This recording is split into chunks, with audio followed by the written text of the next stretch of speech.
तो भगवत चरणारविंद का स्मरण करते हुए आज की अमृतमय कथा रस सागर में हम सभी भक्त डूबते हैं। आज भगवान की वो दिव्य कथा, जिस लीला के श्रवण मात्र से बड़े बड़े भक्त भगवान के भक्तिमय सागर में डूब जाते हैं। आज वही अमृतमय रसमय कथा रस में हम सभी भक्त डूबेंगे। कल आप सभी भक्त ने श्रवण किए।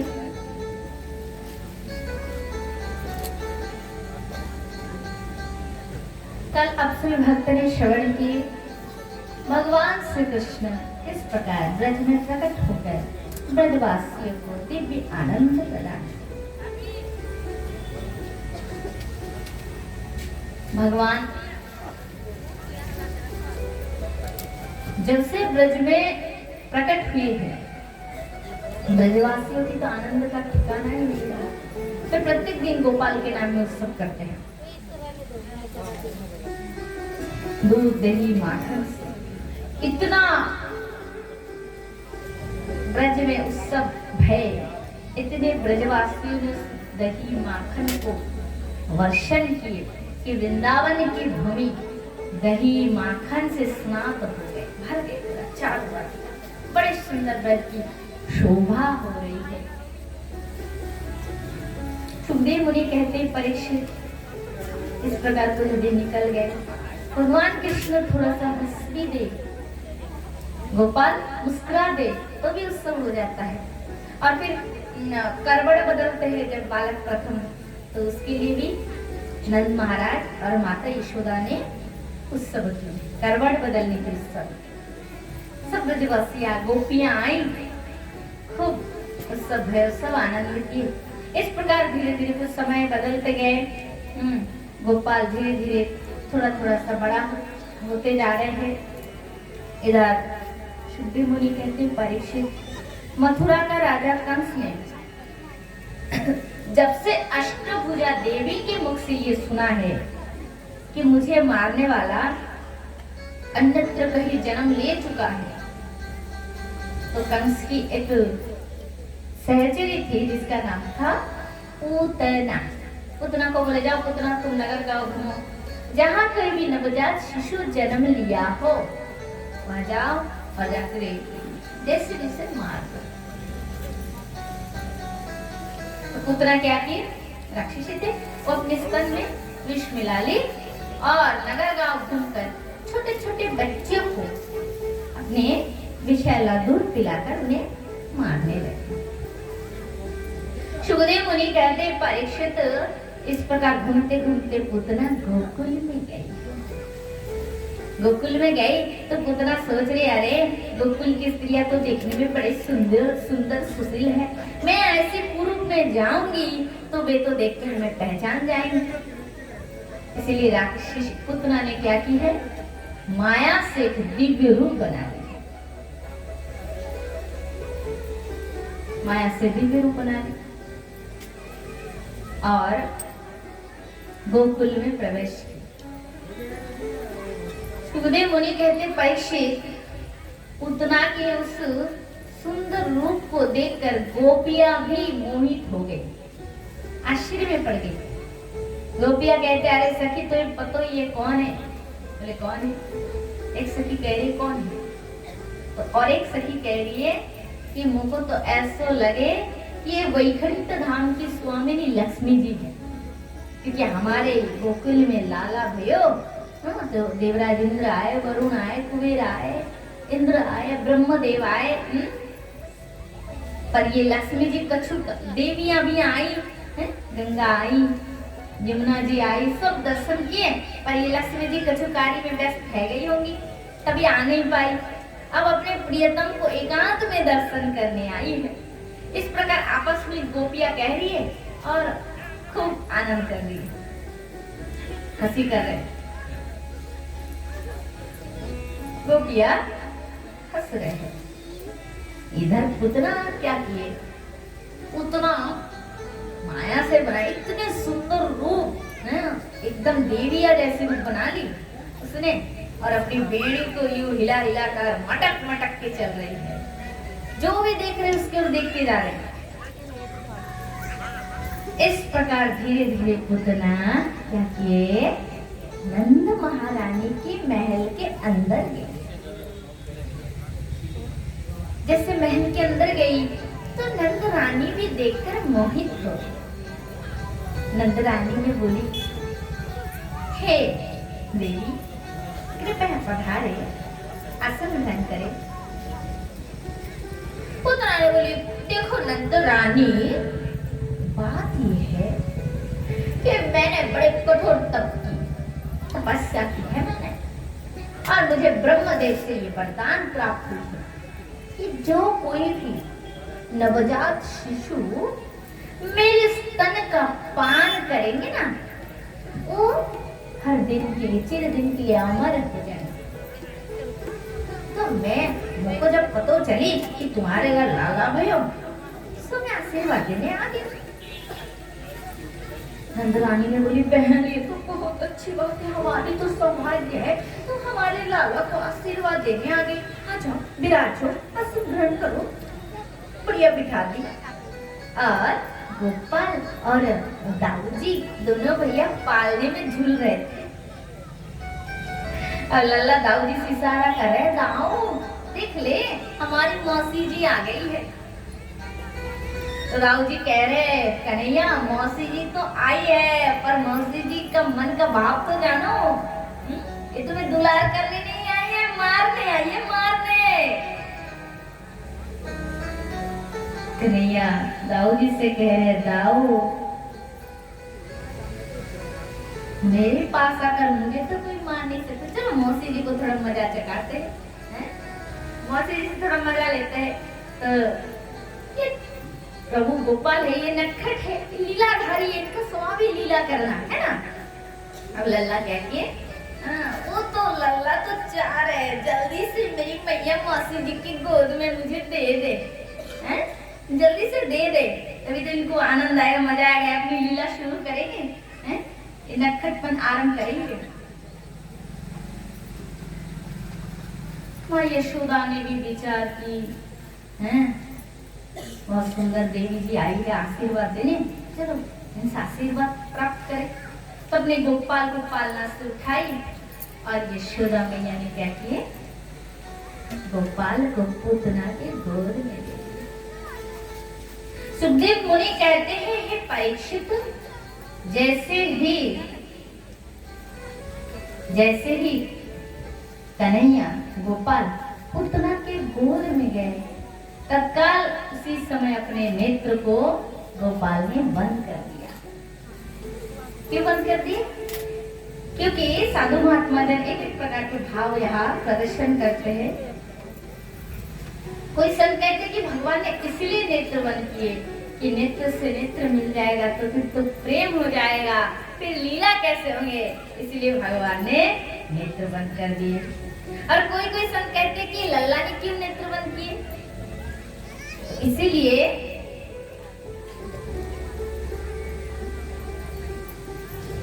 लल्ला ने इसलिए नेत्र बंद किए कि गोपाल नेत्र बंद करके शंकर भगवान का ध्यान कर रहे थे।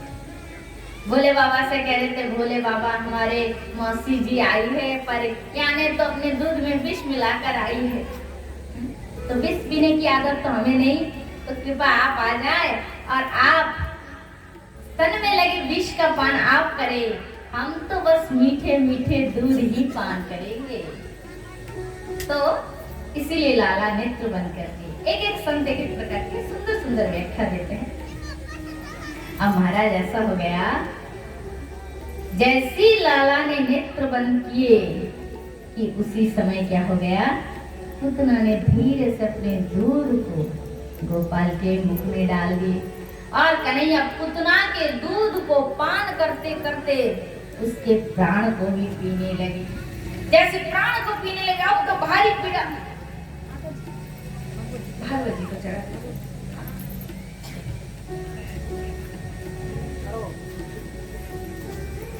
तो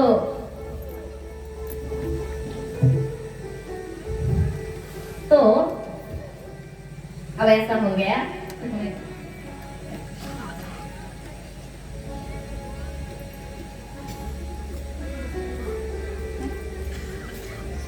इनको करना वगैरह होगा ना तो सिद्धांत, तो आप लास्ट में भी आ सकते हैं, है ना।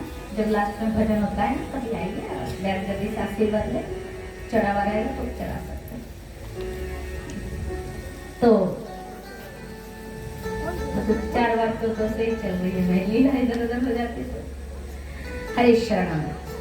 अब तो ऐसा हो गया महाराज, पूतना के प्राण भी गोपाल पीने, भारी पीड़ा हुई, पूतना चिल्लाई, अरे छोड़ छोड़ बच्चा छोड़। किंतु तुमने क्या सोचे, इतने हजार बच्चे को मारे, ये उनमें से एक है क्या? नहीं, ये काल का भी काल है, छोड़ता नहीं है। लल्ला कस के पकड़ के रख दी है, और पकड़ के ये दिखा रहे हैं कि भूल में भी सही कोई मेरे शरण में आ जाए, मैं पकड़ना जानता हूँ, छोड़ना मैं जानता नहीं हूँ। पकड़ के रख दिए गोपाल ने पूतना को, उसके स्तन को कस के पकड़ के दुग्ध पान कर रहे। आहा क्या अपूर्व है। सुखदेव मुनि व्याख्या दे रहे, परीक्षित ऐसा शोभा, ऐसी शोभा हो रही है, मतलब किसके? गोपाल और पुतना दोनों को मिला के। पुतना की शरीर है काजल की तरह काली, और उसमें गोपाल नीलमणि की तरह चमक रहे हैं, जैसे काजल के पर्वत के ऊपर कोई नीलमणि रख दिया, ऐसी शोभा हो रही है। अपूर्व महाराज। अब पूतना का प्राण तो पान हो गया, पूतना का शरीर मृतक हो गया, भगवान ने उसे छोड़ दिए, मथुरा के उस पार जाकर गिर पड़े। ब्रजवासी ने बाद में शरीर के टुकड़े टुकड़े करके दाह संस्कार किए। और सुखदेव मुनि कहते, परीक्षित दुष्ट भाव लेकर इसे ही पर पुतना ने माता वाली काम की। माता वाली काम क्या है? दुग्ध पान कराना। इसीलिए पुतना को भगवान श्री कृष्ण ने माता की गति प्रदान की है। पुतनाल बवाल घनी राक्षसी रुधिर सनया तिरंशयापयं यदप्य साधीले भेगति। सुखदेव ने कहते हैं, परीक्षित पूर्व जन्म में ये पुतना दैत्यराज बलि की पुत्री रत्नावती थी। रत्नावती जब बलि जी के दरबार में बामन भगवान गए ना, तो बामन भगवान के सुंदर स्वरूप का दर्शन करके कुंवारी थी रत्नावती, और उसके मन में वात्सल्यता का उदय हो गई। उसने विचार किया, हो इतना सुंदर पुत्र मेरा होता तो मैं अपनी गोद में लेकर इसे अपना दुग्ध पान करा सकूं। फिर जब बामन भगवान बलि जी के सारे संपत्ति को अपने 3 पग में नाप कर सब दान में ले लिए थे, उनके संपत्ति को, तब वो रत्नावती को भारी क्रोध आ गया, और उसने विचार किया, हो देखने में तो बालक बड़े ही सुंदर और मनोहर कोमल दिखते हैं, परंतु मन ऐसा कठोर है, और ऐसे दुष्ट पुत्र, कठोर हृदय वाले पुत्र मेरी होती तो मैं उसे अपने दूध में विष मिलाकर पिलाकर मार। तो भगवान रत्नावती के मन के भाव को जान गए कि भगवान अंतर्यामी है, सबके मन की बात सुन लेते हैं। तो भगवान ने उसे वरदान दिए, देवी इस अवतार में तो संभव नहीं, जब दापर में अवतार दूंगा तो तुम्हारे मन की भाव जो इच्छा है ना वो पूर्ण हो जाएगी। पर हम तो नहीं मरेंगे, पर हमारे संस्पर्श से तुम्हारा कल्याण हो जाएगा। तो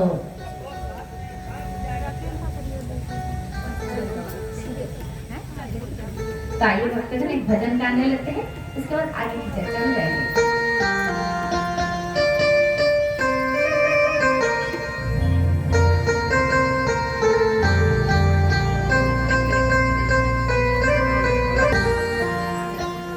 जरी की पगड़ी बांधे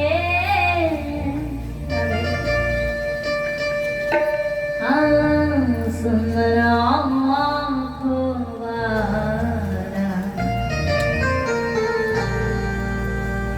इतना सुंदर है लागी बिहारी, कितना लगे प्यारा है।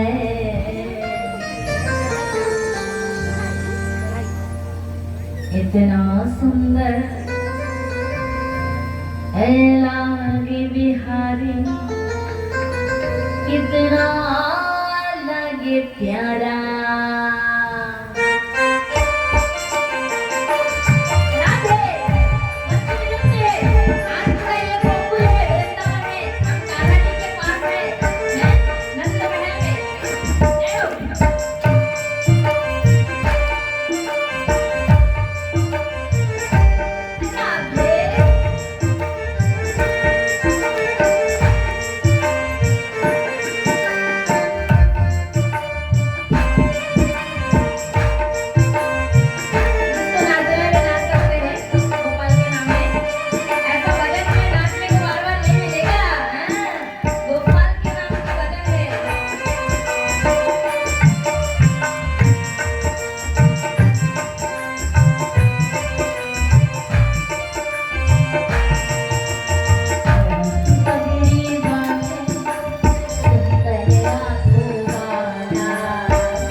बिहारी लाल की जय। जय जय श्री राधे श्याम। हरे श्याम जय श्री राधे।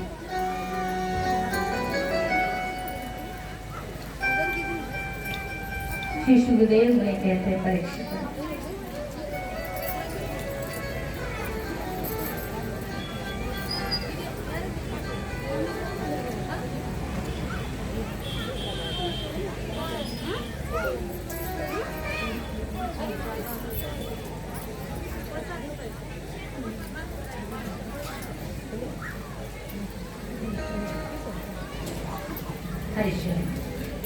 श्री सुखदेव मुनि कहते हैं परीक्षित, चंद्रमा की कला की तरह नंदालय में गोपाल दिन दिन बड़े होने लगे। अब गोपाल धीरे धीरे धीरे धीरे चलना आरंभ किया। कभी चलते गिर जाते, फिर उठते, फिर गिर जाते, और लाला खूब कीचड़ से खेलते हैं। माता यशोदा रोकती है, फिर भी कन्हैया नहीं मानते। इतने सारे खिलौने दे रखे। गोपाल और दाऊद के सुंदर नाम संस्करण श्री गर्गाचार्य मुनि ने की है। सुखदेव मुनि कहते हैं परीक्षित प्रथम रोहिणी नंदन के नाम संस्करण हुआ है। गर्गाचार्य मुनि कहते हैं देवी आपका जो ये पुत्र समस्त प्राणियों को आनंद देगा, परमानंद देगा, इसलिए आपके इस पुत्र का नाम राम रखते हैं। और इनके बल की कोई सीमा नहीं होंगे, असीम अनंत इनके बल है, इसलिए इसको जानने वाले लोग इसे बलराम के नाम से पुकारेंगे। बोलो बलराम भगवान की जय। जय श्री राधे श्याम। और ये कवि देवकी के गर्भ से भी जन्म लिया था। इस तत्व को जानने वाले लोग और देवकी के गर्भ में आकर ये शंकर्ष शक्ति द्वारा रोहिणी जी के गर्भ में आए। इस तत्व को जानने वाला लोग इन्हें शंकर्षण नाम से भी पुकारेंगे। अब यशोदा नंदन के नाम का संस्कार करते हैं। यह कहकर गर्ग मुनि ध्यानस्थ हो गए। 45 मिनट तक समाधि में चले गए कि ब्रह्म का क्या मैं नाम रखूं। इनका तो अनंत नाम है।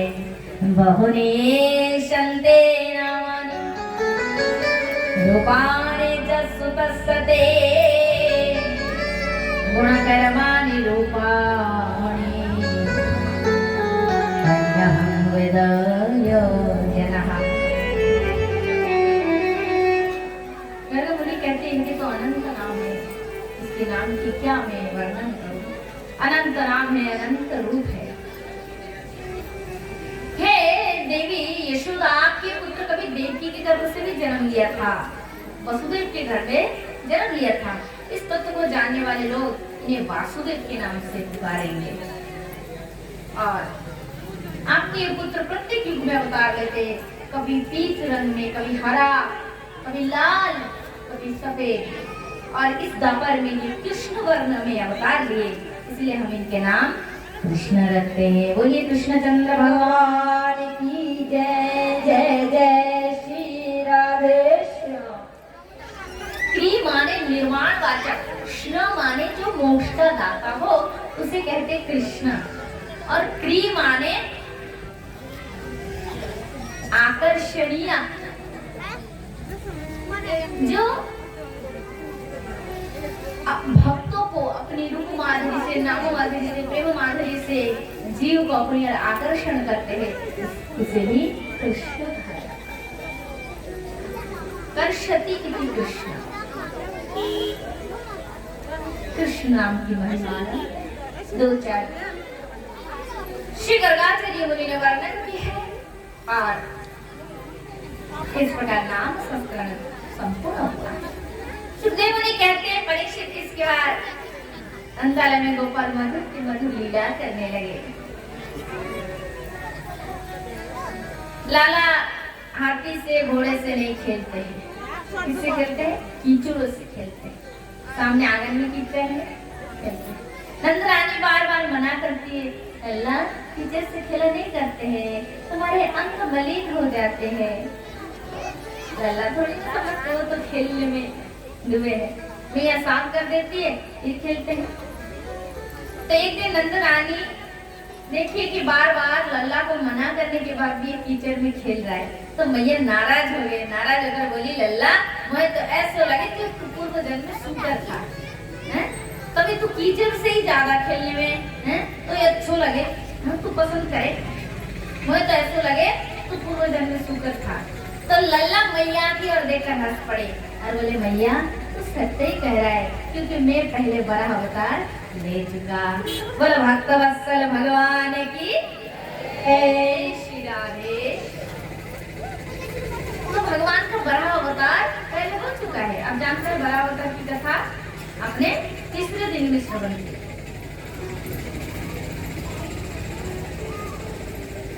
मैया धुलाकर साफ करती है गोपाल को।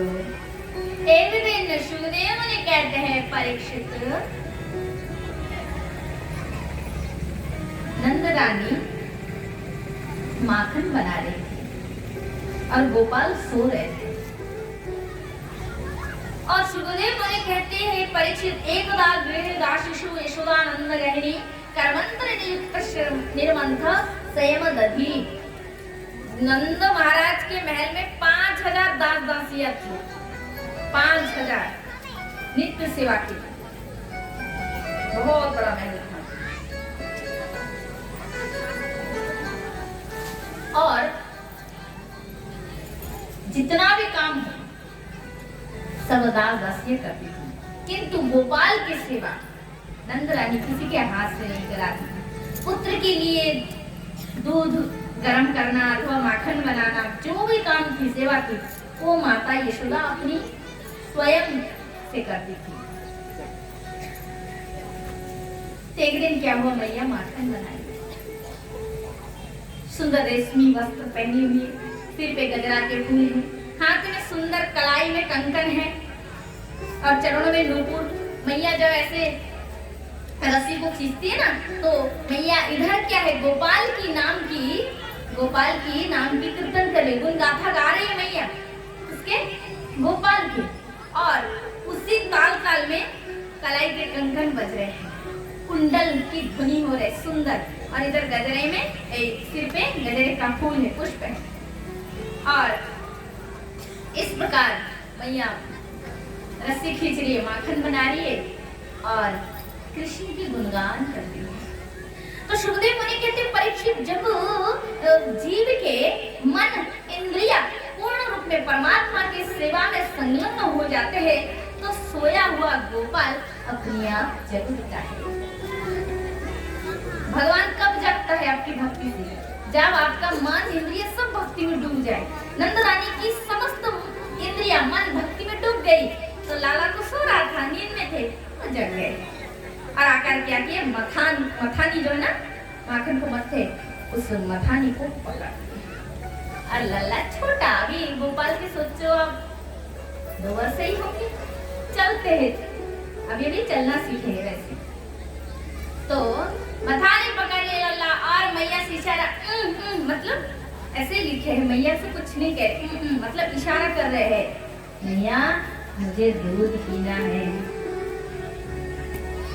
तो गोपाल के इशारा को देखकर नंद रानी समझ गई थे और क्या की है, नंद रानी माखन बनाना छोड़कर गोपाल को दूध पान कराने लगी है।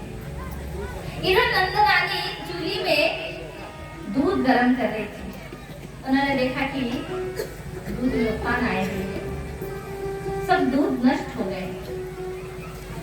तब माँ यशोदा चूल्ही के दूध को संभालने की विचार की और उस विचार के बाद वे गोपाल जो दूध पान कर रहे थे ना, गोपाल को नीचे रख बिठा दिए और चूल्ही के दूध को संभाल, क्योंकि दूध सब नीचे की तरफ उफान आते नष्ट हो गए। जैसे मैया दूध चूल्ही के दूध को संभालने गई है कि इधर क्या हुआ, गोपाल नाराज हो गए हैं, लल्ला नाराज हो गए हैं और मैया आई, दूध संभाल के आई और आकर क्या देखी मैया, गोपाल पास में डंडा पड़ा था, डंडा लिया और बड़े से मटकी को फोड़ दिए। नाराज हो गए गोपाल कन्हैया, ये तेने क्या मटकी फोड़ दी है, आज मैं तुझे नहीं छोड़ूंगी। इतना क्रोध। मैया डंडा दे लल्ला को मारने के लिए चल पड़ी है और लल्ला भी भयभीत होकर, गोपाल भी भयभीत होकर अपने प्राण मैंने भयभीत होकर खुद को रक्षा करने के लिए, स्वयं को रक्षा करने के लिए आगे आगे भाग रहे। पीछे मैया आगे लल्ला। इसी प्रकार भागते भागते मैया थक गई है तो गोपाल मैया के पकड़ में आ गए। आने के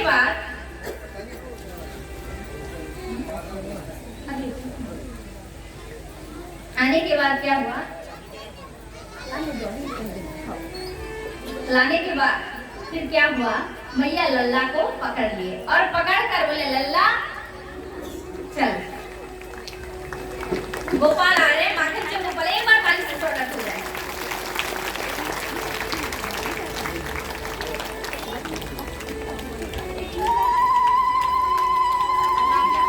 तो महाराज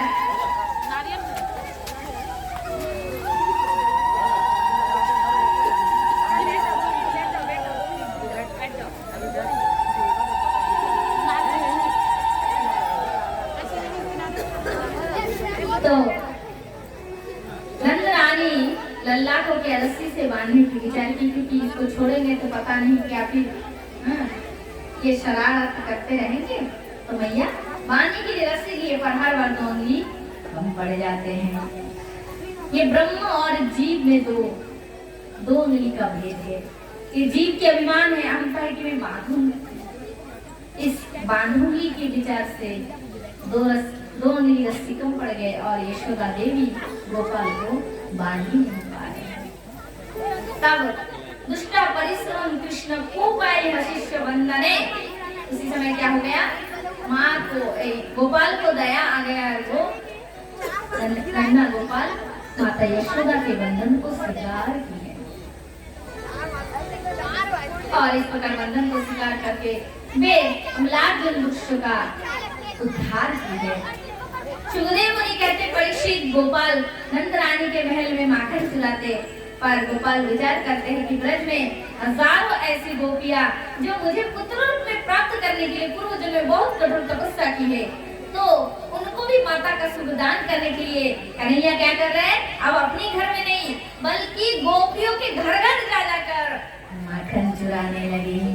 प्रथम करी हरि माखन चोरी, ग्वालिनी मन इच्छा पूर्ण करत अब ब्रज हरि।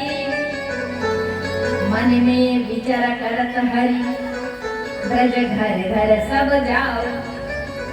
गोकुल जन्म लियो सुख कारण, सबके माखन खाओ। बालमती मोहे बाल रूप मोहे यशोमती जाने, गोपिन मिले सुख भोग। सूरदास प्रभु कहतो प्रेम सो ये मेरो ब्रज दो। प्रथम करी हरि माखन चोरी। लल्ला प्रत्येक दिन गोपियों के घर माखन चुराते हैं और गोपियां नंद रानी के पास का शिकार करती है, पर नंद रानी कहती है कि हमारे घर में माखन की कमी है, जो हमारे लल्ला तुम्हारे घर जाए। नंद रानी मानती नहीं। तो एक दिन एक गोपी ने क्या किए, मटकी के नीचे एक घंटी को बांध करके रख दिए। आज लल्ला को जैसे ही पकड़ के ही रहेंगे, क्योंकि ये माखन चुराएंगे तो घंटी बजेगी और हमें पता चल जाएगी, तो रंगे हाथ इनके मैया के पास ये ले जाएंगे। सखाओं के संग लल्ला आ गए चुराने माखन। देखा तो घंटी रखी है, लल्ला ने घंटी से सौदा कर लिए और कहा जब मैं माखन चुरा कर खाऊंगा ना तो तू बिल्कुल नहीं बजेगी। घंटी ने बोला जो आ गया स्वामी, क्योंकि भगवान की लीला में कोई जड़ नहीं होता है, ध्यान देना। चैतन्य मतलब सब बोल सकते हैं, जड़ वस्तु भी भगवान जब आते हैं ना, जड़ में भी प्राण होते हैं, सब बोल सकते हैं, हमारे तरह नहीं है। भगवान की लीला से कृष्ण भगवान गीता में कहते हैं जन्मों कर्मों जो दिव्य में बाप। मेरे जन्म मेरी लीलाएं साधारण मनुष्य की तरह नहीं होते, विवाह होते हैं, उनके बच्चे आदि होते हैं, हमारा ऐसा नहीं होता है। तो कैसा होता है? भगवान कृष्ण कहते हैं अर्जुन से, जन्म कर्म तो दिव्यमेव, सब मेरे दिव्य है, ये प्रपंचमय नहीं है, मायामय नहीं है।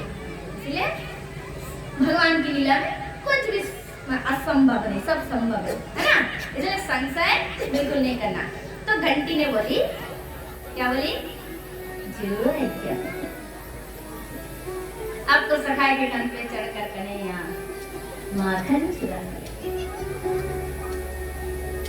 माखन लिए देखा तो बंदर आ गए, गोपाल को दया आ गए। तो हमारे सब त्रेता में सब हमारे ये मित्र थे हैं, इन्होंने खूब हमारी सहायता किए थे। तो चलो पहले इनको माखन दे दिए, लुटा दिए। फिर इसके बाद सखाओं को बांट दिए। एक मटकी माखन खत्म। अब दूसरी मटकी जैसे ऊपर से खींचे, मटकी फट गई। सारे माखन और ऊपर फिर दही आदि लगे थे, गोपी सब बाजार में बेचेंगी करके रखी थी, सारे मटकी फोड़कर अपने आप सब माखन दूध दही का अभिषेक होने लगे। सब गोपाल पी गए। अब घंटी ऊपर बंधी, घंटी मनी मन सोच रही हो, मैं बनी किस लिए? मैं तो बनी प्रभु की सेवा के लिए। और ऐसे अवसर पर यदि नहीं बजूंगी हैं, तो मुझे ऐसे अवसर कभी नहीं मिलेगा। ये सोचकर घंटी जोर जोर से बजने लगी। और जैसी घंटी बजी, महाराज क्या बताए, अब तो गोपियां दौड़ दौड़ के इधर उधर सब गोपियां आई। कन्हैया आ गए ना पकड़ में? तुम्हारी मैया कहती है रंगे हाथ पकड़ लो तो ही जानो। हमारे घर में माखन की कमी है, जो हमारे लल्ला तुम्हारे घर जाए। चल आज दिखाते तेरे मैया को कि तुम्हारे पुत्र कैसे पीठ पीछे बड़े चोर बन गए, चोर। लल्ला आंखें बना लिए, काजल यहाँ तक फैल गए, सारे मुंह में माखन। सारे सखाए जो थे ना, कौन बड़े बड़े थे, ये तो खिड़की विड़की से इधर उधर भाग गए। बेचारा कन्हैया फंस गए। हाथ पकड़ लिया गोपी ने, चल बड़े आए माखन चोर। हर दिन ऐसे चोरी करता है, करता तो करता है, हमारे सारे मटकिलों को फोड़ता है तू। बड़ा नटखट हो गए। अब ये तो बेचारा कुछ नहीं कह रहा है। जब पकड़ ही आ गया, क्या कर, बड़े बड़े आंखें कर लिए। चल काकी भी तेरे संग चलते हैं। हाथ जाने पकड़ ली गोपी। अब कुछ दूर ऐसे चल रहे चलते चलते कुछ दूर और बढ़ गए। कुछ दूर गए तो कन्हैया कह रहे, चाची तुमने तो लाज ना आवे, शर्म ना आवे? अरे काहे? का भयो? अरे चाची तेरे जेठ ससुर सब गो सेवा, गायों की सेवा कर रहे, काम कर रहे, तो तू बिना घूंघट के कैसे चल रही है? तो लाज ना आवे, शर्म ना आवे? तो गोपी हमारे ब्रज में अभी भी अब जाओ, 84 कोस में जितनी गांव है ना, गांव में अभी भी ब्रज की गोपियां यहाँ तक घूंघट लगाती है।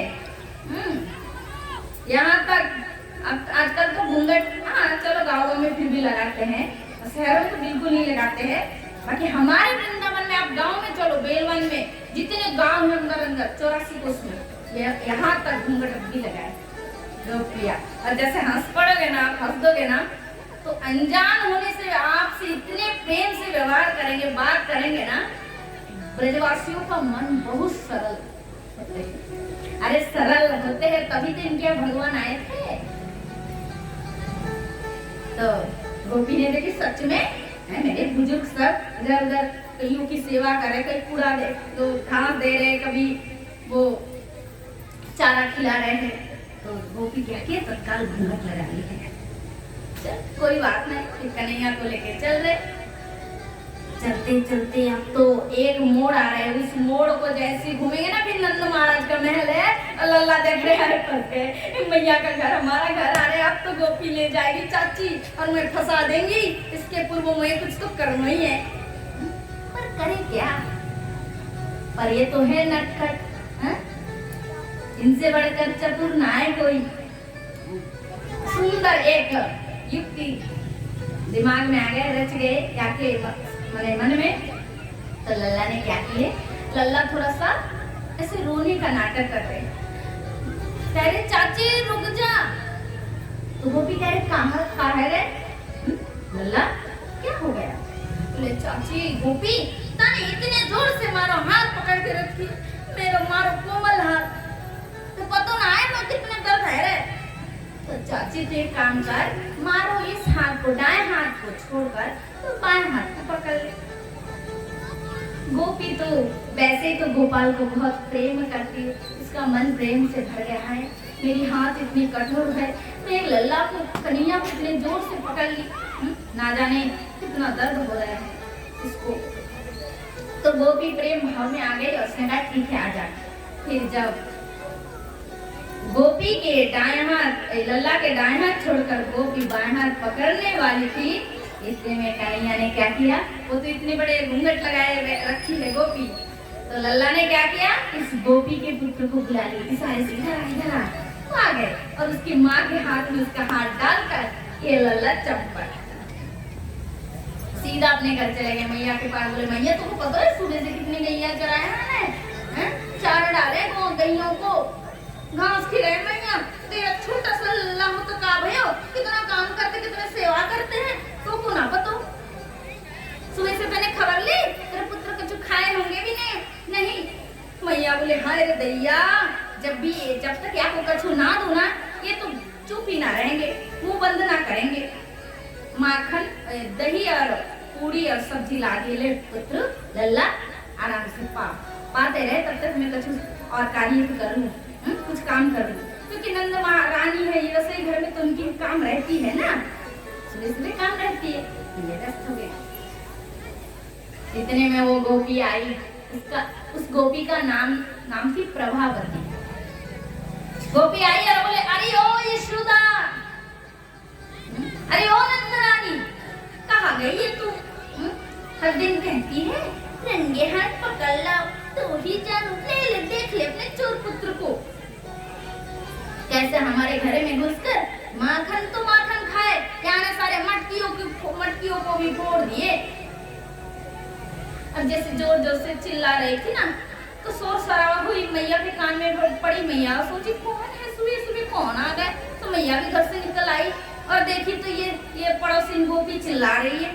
मैया बोली कहा है गए, देख ले तेरे पुत्र को, माखन चुरा रहे थे हमारे घर, लेके आ गई। तो मैया हंस रही है, हाथ में ताली बजाए हंस रही है, बोले सुबह सुबह भांग खा लिए तने, या अभी भी सपना देख रही है। तो गोपी ने बोली क्यों कहाँ पे हो? तो यशोदा रानी नंद रानी कहती है अरे प्रभावती तू किसको लाई है रे, किसको लाई है? मेरे गोपाल को, मेरे गोपाल तो भोजन कर रहे, भोजन। तो उसने सोची इसकी गोपाल भोजन कर रहे, क्या मजाक कर रही है, ये तो संभव ही नहीं, गोपाल तो मेरे पास है, मेरे हाथ, उसके हाथ मेरे हाथ में है। तो नंद रानी जब बार बार बोली तो उसने सोची चलो घूंघट उतार कर उठाकर देख लूं। जैसे घूंघट उठाई तो देखे तो है सच में लल्ला तो पूरी खा रहा है, खटक खटक के देख रहा है, गोल गोल आंखें, पूरा नजर गोपी किया, देख रहा है, मुंह में डाल रहा है पूरी सब्जी और देख रहे चाची के चाची खाएगी। सोची आई कन्हैया तो मेरे पास कौन है, जैसे ऐसे देखी ना, फिर इधर से सिर घुमाकर जैसे इधर बैठे अपना पुत्र देख, जमा दे चपात, जैसे मुंह में लगाया, अब तो छोटा बच्चा था ये भी जोर से रोने लगा। तो कन्हैया ने इशारा किए रोना नहीं, अगर रोएगा ना तो अपनी मंडली, जो चोर मंडली है ना माखन चुराते, इस मंडली से निकाल देंगे और तो कछु मिलेगा भी नहीं। तो ये छोटा छोरा था सीधा सा रोना बंद कर दिया। अब तो प्रभावती को उसकी क्या दशा हो रही होगी, आप सोचो कि विचार करो, हैं? भारी लज्जा आई इसको, है क्या हो गया, ये कन्हैया थे, गोपाल थे, अब इसके जगह मेरे पुत्र कहाँ से आ गए, भारी लज्जा हुई इसको। अब तो वो चलने लगी, यशोदा मैया हंस रही है, गोपी चल पड़ी अपनी घर की ओर। रास्ते में फिर वही वन आता है, पेड़ों की लाइन आती है, उसके पीछे से कन्हैया फिर दिखे, पेड़ों के पीछे से लल्ला फिर निकले और बोलने लगे, कहने लगे चाची गई थी ना मेरी मैया के पास, और जाएगी, कभी शिकायत लेके जाएगी? गोपी बोली कन्हैया लल्ला तुम बहुत बड़ा नटखट है, तूने मुझे छला है छला। ऐसे छलूंगा मैं? तुझे कहा था ना, मैंने तुझे कहा था ना कि तेरे घर के माखन मुझे सबसे स्वादिष्ट लगते हैं। तू राजी खुशी से देने से भी मुझे जमता नहीं, बस चोरी कर अच्छो लगे। पर तू है कि समझती नहीं है, मैया की बात शिकायत लेके जाती है। तो सुने ले चाची, इस बार गई ना तो तेरा पुत्र का रूप धारण किया, और अगली बार जाएगी ना तो तेरे पति के रूप धारण कर लूंगा। गोपी ने बोली मारी रे मारी, मेरे पति के रूप धारण करेंगे तो ब्रज में पूरा मेरी नाक ही कट जाएगी। बोले सारे माखन मटकी फोड़ और खा, मैं तो न जाने वाली तेरी मैया के पास। ऐसे कहती हुए गोपी चल पड़ी। तो आइए गोपाल इस प्रकार ब्रज में माखन चुराकर सारे ब्रजवासियों को आनंद दे रहे हैं। हम लोग माखन चोरी के